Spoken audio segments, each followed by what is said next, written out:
Okay, welcome back. We are getting ready for the Rockcon game convention in Rockford, Illinois, for November 4th. Saturday, we're going to be there. And I'm a little surprised how well this angle for the camera came out. This is our 8x4 table, not 8x5. Why? Because 8x5 tables are a little hard to handle. 8x4, believe it or not, is just 1 foot shorter, but it makes it a little less of a footprint in our studio.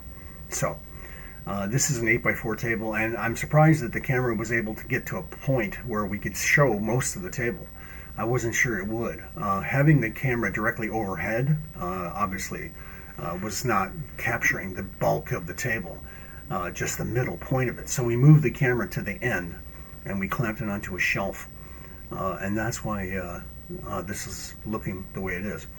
As you can see, we got Foamies roads and rivers and Foamies hills, which are 6mm each layer, therefore a total of 24mm tall. So they're about 1 inch tall.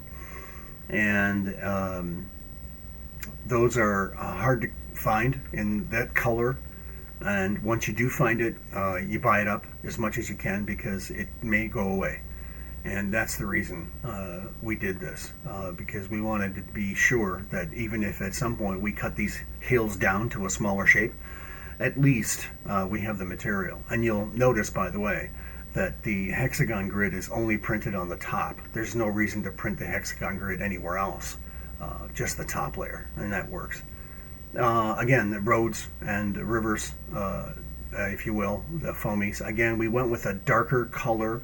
I think it's called cocoa or coca, brown roads, because on camera it's more distinct. It's the contrast is greater, and that type of blue was chosen because it's very cyan type blue, and not darker, because the darker it gets, it just looks like black or brown, or it just doesn't look right. So the nice bright blue works really good, and it's a huge contrast. It's kind of nice, actually. And then the green fabric was from a fabric store, and we just had a hexagon template we spray painted on there. And the mid stack there, that smaller stack, are individual cuts. And the larger pieces are pieces that haven't been cut yet into smaller chunks. But that they could remain that way, which is why they are, because we'll cut them if we need them when we get to the convention. Now, some of the times when it comes to forests, there's no sense in drawing the forest on the map because it may change. You may decide to do something different when you get to the convention. So we're going to leave the forest off the map and just use roads, rivers, bridges, and so on, and towns and buildings and stuff.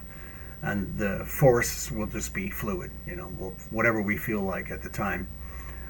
Because if we stick to a specific location for the forest, it's like, sometimes it doesn't look right. When you get it to the convention, you go, I'm not sure I like that now.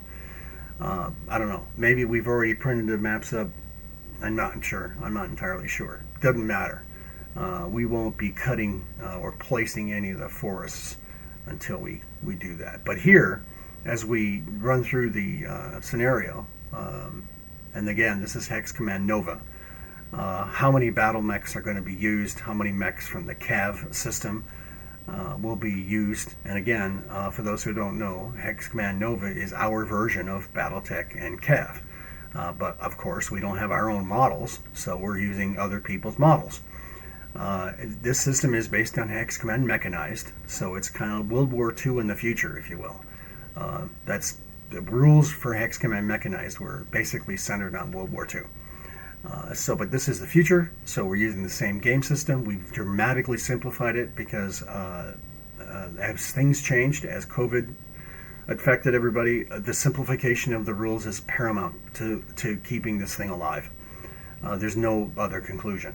So we've dramatically simplified the rules. If you want to call it beer and pretzels, then yeah, it is. And there's a good reason for that. But what you're seeing here on the table are ground forces.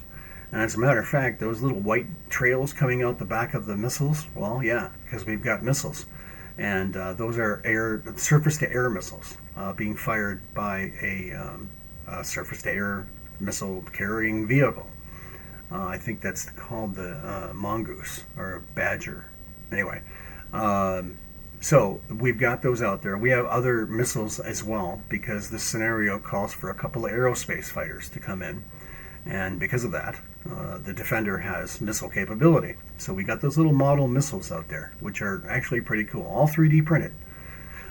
Which, again, I've said this before, if it wasn't for the 3D printer, I'd have gone bankrupt. Because the amount of stuff that we've printed, even if it's just a prototype, even if it's not painted, the fact is we were able to get it ourselves with a very little minimal cost. And just a cost and time of printing, right? And the spool of filament isn't that expensive. And no, we didn't use a resin printer. We have one. We decided not to use it. We want a filament because there's various reasons. Anyway, so there's where we are, and we'll come back with another edition closer to the time when Rockcon is approaching. So here we are. This is the basic map of our scenario for Rockcon 2023 in Rockford, Illinois. And so, well, if you're available in the area, please stop by.